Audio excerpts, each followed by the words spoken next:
AP రాజకీయాల్లో YSR Congress party ఒకప్పుడు అధికారంలో ఉన్నప్పుడు బలమైన శక్తిగా కనిపించిన 2024 ఎన్నికల్లో ఓటమి తర్వాత విపక్షంలోకి జారుకుంది.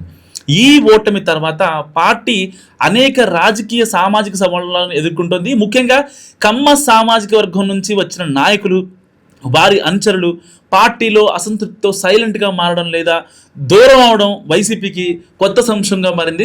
సో 2019 ఎన్నికల్లో వైసీపీ అధికారంలోకి రావడంలో కమ్మ సామాజిక వర్గం ఓట్లు, నాయకత్వం కీలక పాత్ర పోషించాయి. గుడివాడ నుంచి కొడాలి నాని, గన్నవరం నుంచి వల్లభనేని వంశీ, మైలవరం నుంచి వసంత కృష్ణప్రసాద్, దెందులూరు నుంచి కొట్టారు అబ్బాయి చౌదరి వంటి కమ్మ నాయకులు పార్టీకి బలం చేకూర్చారు. వైసీపీ కూడా ఈ వర్గానికి చెందిన నాయకులకు కీలక నియోజకవర్గాల్లో టికెట్లు కేటాయించి వారిని గెలిపించడంలో విజయం సాధించింది. సో కొడాలి నాని వంటి నాయకులు మంత్రి పదవులు కూడా పొందారు. అయితే ఈ విజయాలు శాశ్వతంగా కొనసాగలేదు. వైసీపీ అధికారంలో ఉన్న సమయంలో కమ్మ సామాజిక వర్గంతో సంబంధాలు పూర్తిగా సజావుగా సాగలేదు. కొందరు కమ్మ నాయకులు, ముఖ్యంగా కొడాలి నాని వంటి వారు పార్టీలో కీలక పాత్ర పోషించినప్పటికీ 2022 తర్వాత నాని మంత్రి పదవి కూడా తీసేయడం జరిగింది. అప్పట్లో వివాదాస్పదం, అది వేరే విషయం. ఈ నిర్ణయం కమ్మ వర్గంలో అసంతృప్తిని రేకెత్తించినప్పట్లో స్వాతంత్రం తర్వాత కమ్మ సామాజిక వర్గానికి చెందిన ఎవరు మంత్రి పదవిలో లేని సమయం 2022 నుంచి 2024 మధ్య వైసీపీ పాలనలో జరిగిందని వారు భావించారు.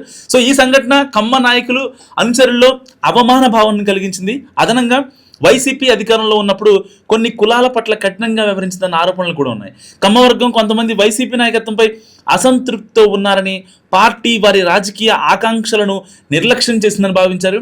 2024 ఎన్నికల్లో వైసీపీ ఘోర పరాజయం తర్వాత పార్టీలో కమ్మ సామాజిక వర్గానికి చెందిన నాయకులు ఒక్కొక్కరుగా సైలెంట్ అయ్యారు.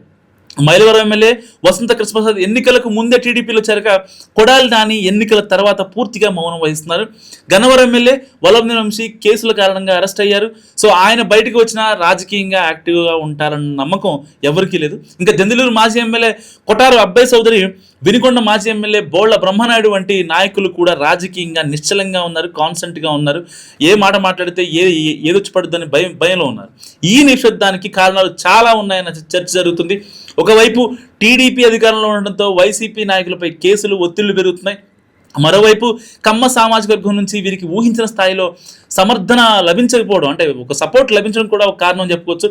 ఈ పరిస్థితుల్లో రాజకీయంగా గట్టిగా ప్రతిస్పందించడం కంటే మౌనంగా ఉండటమే ఉత్తమమని వీరు భావిస్తున్నారు. ఊరుకున్నంత ఉత్తమం లేదు, బోడున్నంత సుఖం లేదు అంటారు కదా. సో అలా అనమాట. ఆంధ్రప్రదేశ్ రాజకీయాల్లో కులం ఎల్లప్పుడూ కీలక పాత్ర పోషిస్తుంది. ఒకే కులం ఆధారంగా ఎన్నికల్లో గెలవడం అసాధ్యం కాబట్టి అన్ని కులాల సమర్థనను సమన్వయం చేసుకోవడం రాజకీయ పార్టీలకు అవసరం. వైసీపీ గతంలో ఈ విషయంలో విజయవంతమైనప్పటికీ అధికారం కోల్పోయిన తర్వాత కుల సమీకరణాలు మారాయి. కమ్మ సామాజిక వర్గంతో పాటు ఇతర కులాల నుంచి కూడా సమర్థన తగ్గడం వైసీపీకి సవాల్గా మారిందని చెప్పొచ్చు. వైసీపీ అధికారంలో ఉన్నప్పుడు తీసుకున్న కొన్ని నిర్ణయాలు, విధానాలు కొన్ని కులాలను దూరం చేశాయన్న ఆరోపణలు ఉన్నాయి ఇప్పటికీ కూడా. సో ఈ సామాజిక ఒడిదుడుకులు, ఇంకా రాజకీయ ఒత్తిళ్లు వైసీపీని నిజంగా బలహీనపరుస్తున్నాయని చెప్పుకోవచ్చు. వైసీపీ మళ్ళీ బలపడాలంటే కమ్మ సామాజిక వర్గంతో సహా అన్ని కులాల నుంచి సమర్థనను, అంటే ఆ సపోర్ట్ను తిరిగి పొందడం కీలకం. పార్టీ నాయకత్వం అసంతృప్తిలో ఉన్న నాయకులను కలుపుకొని వారి రాజకీయ ఆకాంక్షలను గౌరవించే విధంగా నిర్ణయాలు తీసుకోవాలి. అదనంగా ప్రజలతో మమేకమై వారి సమస్యలను పరిష్కరించే దిశగా కృషి చేయడం ద్వారా పార్టీ తన గత బలాన్ని తిరిగి పొందొచ్చు. కమ్మ సామాజిక వర్గం నాయకులు మళ్ళీ యాక్టివ్గా మారాలంటే వైసీపీ వారికి రాజకీయంగా, సామాజికంగా నమ్మకాన్ని కల్పించాలి. లేకపోతే ఈ నాయకులు ఇతర రాజకీయ పార్టీల వైపు మొగ్గు చూపే అవకాశం కూడా ఉంది.